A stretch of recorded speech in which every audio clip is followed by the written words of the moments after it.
What brought you to move on from Mikal? I think it's numerous factors, right? When you're weighing up the situation we find ourselves in as a team, as an organization, the timing of such, and then it's a difficult decision because Mikal was a focal point of this organization for the last year since we did the trade. So not an easy decision, but at the same time, when you have an offer like we did from New York, I think that sets us up on a very, very clear direction and pathway to continue to build this team with sustainable success, and that's the ultimate goal here. It was reported for a while that you had been turning down deals for him. Was this just a better deal, or was did something change that?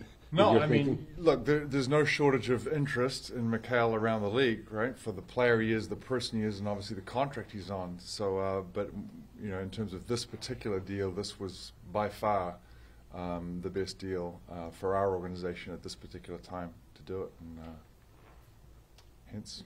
Was that a deal that, I guess, for lack of a better term, you were sitting on for a while? And if so, did he express either a lack of confidence in what was going on here or a desire to leave for whatever reason that kind of made you change your mind on this deal? You and Joe. Yeah, no, for the first part of that, Brian, no, we were not sitting on this deal for very long at all. Leon and I talked for a couple of days on this thing, and it moved very, very quickly. And you could tell how interested they were in adding Mikal to that group, which obviously that's been talked about for a variety of different reasons. And Mikal didn't know until I called him and told him, so, hey, look, we're getting down here. So there was, I think it's been reported that Mikal wanted to leave or requested a trade that could not be further from the truth. I think that's just not in Mikal's character. It's not who he is. And that definitely did not happen. But he was told by me when I called him up and let him know that we're at the 2-yard line. You said initially timing was part of this. Was part of that the fact that the Houston deal was available? Like, were the two kind of contingent on each other? Do you see them as kind of connected? Yeah, they're absolutely, great question, and they're absolutely connected. I think when you look at doing the deal we did with the Knicks, that was really only possible by getting controlling our own destiny to a little bit more, where we get our picks back from Houston. So being able to do those two deals simultaneously, if you will, certainly helps send us on that pathway that we talked about. You hadn't done a deal with the Knicks, the Nets in general. I mean, is it? I imagine there are some teams you could probably text a guy and you get right to a real negotiation.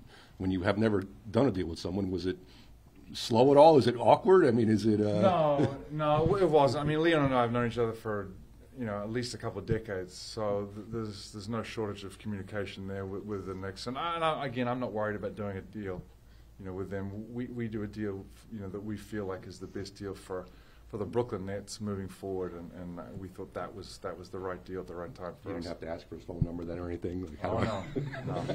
I can reach him. I don't know about you guys, but I can reach him.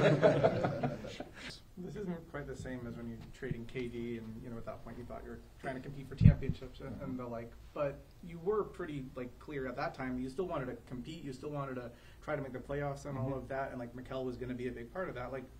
Just from an organizational perspective, what did it take to get from kind of point A when you're on this one path to kind of say, all right, we have to kind of look at this from a different angle? Yeah, look, I think you have to look yourself in the mirror. And as an organization, you have to look and say, okay, what's the best path for us moving forward here? And how do we do this? And how do we have that sustainable success that we want? So when you're able to, garner that amount of draft assets, over the course of the last year, I think that's going to help us in our trajectory long term and so forth. So now you mentioned competing. It doesn't mean I'm not going to sit here and tell you that Jordy is not going to want to compete. Sure, I mean, that's in his DNA to compete. So he'll go out there, and whatever the roster may look like, these guys will try and compete, and it'll be an incredible opportunity for some of these young guys, and the vets to go out and show the world what they've got.